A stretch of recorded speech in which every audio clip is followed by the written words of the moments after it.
Voice দিব। Hello বন্ধুরা, আপনাদের মাঝে নিয়ে আসলাম আমি পিস্টন সেটিং। আসলে মূলত পিস্টন কিভাবে সেটিং করতে হয় সেটা বিষয়ে আপনাদের একটু বলবো এবং দেখাবো। এখানে রিং দেখা যায় আপনাদের 5টি রিং আছে। 5টির মধ্যে এখানে টপ রিং আছে এবং সেকেন্ড রিং আছে। এই রিং টপ এবং সেকেন্ড রিং মূলত দুটো রিংকেই বলা হয় কম্প্রেশন রিং, যেটা আপনার সিলিন্ডারে কম্প্রেশন বা বাতাসের চাপটাকে ধরে রাখে।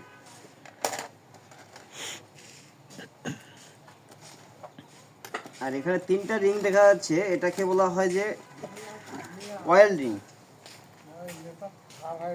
অয়েল রিং এটা হচ্ছে আমার পিস্টনের যে দহন চেম্বার বা সিলিন্ডারের ভেতরে কোনো অয়েল প্রবেশ করতে না দেওয়া, তার জন্য এই অয়েল রিংয়ের ব্যবহার করা হয়। তো আপনাদের আমি এখন দেখাবো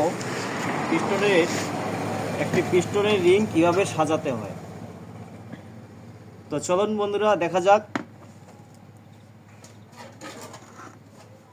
কিভাবে রিং সাজাতে হয়।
তো আমি অয়েল রিংটা সাজিয়ে নিলাম।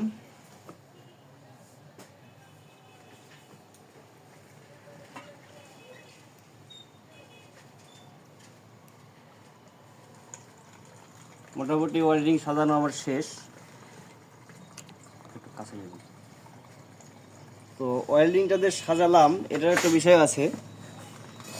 বিষয় হচ্ছে 5টা রিংয়ের 3টা গ্যাপ আছে। এই 3টা গ্যাপ আমরা কোন পাশে দেব। যদি একই পাশে 3টা গ্যাপ বরাবর বা পাশাপাশি দেওয়া হয়, তাহলে কিন্তু আমাদের ইঞ্জিন থেকে সিলিন্ডারের দহন চেম্বারে অয়েল প্রবেশ করে যাবে। তো অয়েল যখন প্রবেশ করবে তখন আপনার গাড়ি অনেক ধরনের সমস্যা হবে। প্লাগ ভিজে যাবে, মোবিল খাবে, ইঞ্জিন মোবিল থাকবে না। তো আমরা এখানে অয়েল রিংটা যেভাবে সাজাবো,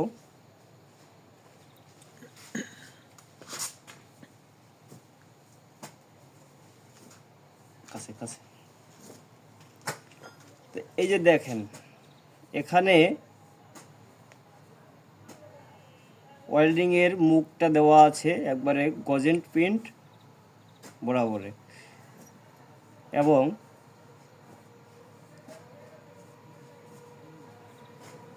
ঠিক আরেকটি রিং আছে তার বিপরীতে। এখন আমরা কম্প্রেশন রিংটা যেভাবে সাজাবো ঠিক সেম একই, তবে এখানে কম্প্রেশন রিং আবার সেকেন্ড রিং আছে, টপ রিং আছে। তো এগুলা তো বরাবর এখন বর্তমানে যে পিস্টনগুলি পাওয়া যায়, তো প্রতিটা রিংয়ের সাইডে লেখাই থাকে যে টপ রিং এবং সেকেন্ড রিং। যদি লেখা না থাকে সেক্ষেত্রে আমাদের বোঝার কৌশল আছে। এখানে বোঝা যায় যে টাইট কোনটা, লুজ কোনটা। যদি লুজ বেশ মনে হয় সেটা হবে আপনার সেকেন্ড রিং, এবং যদি টাইট মনে হয় সেটা হবে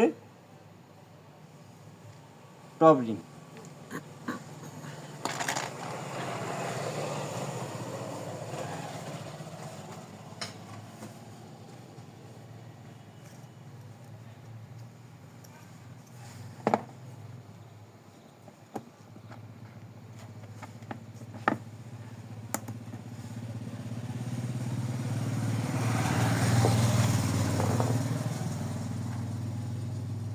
বাস করে শেষ করে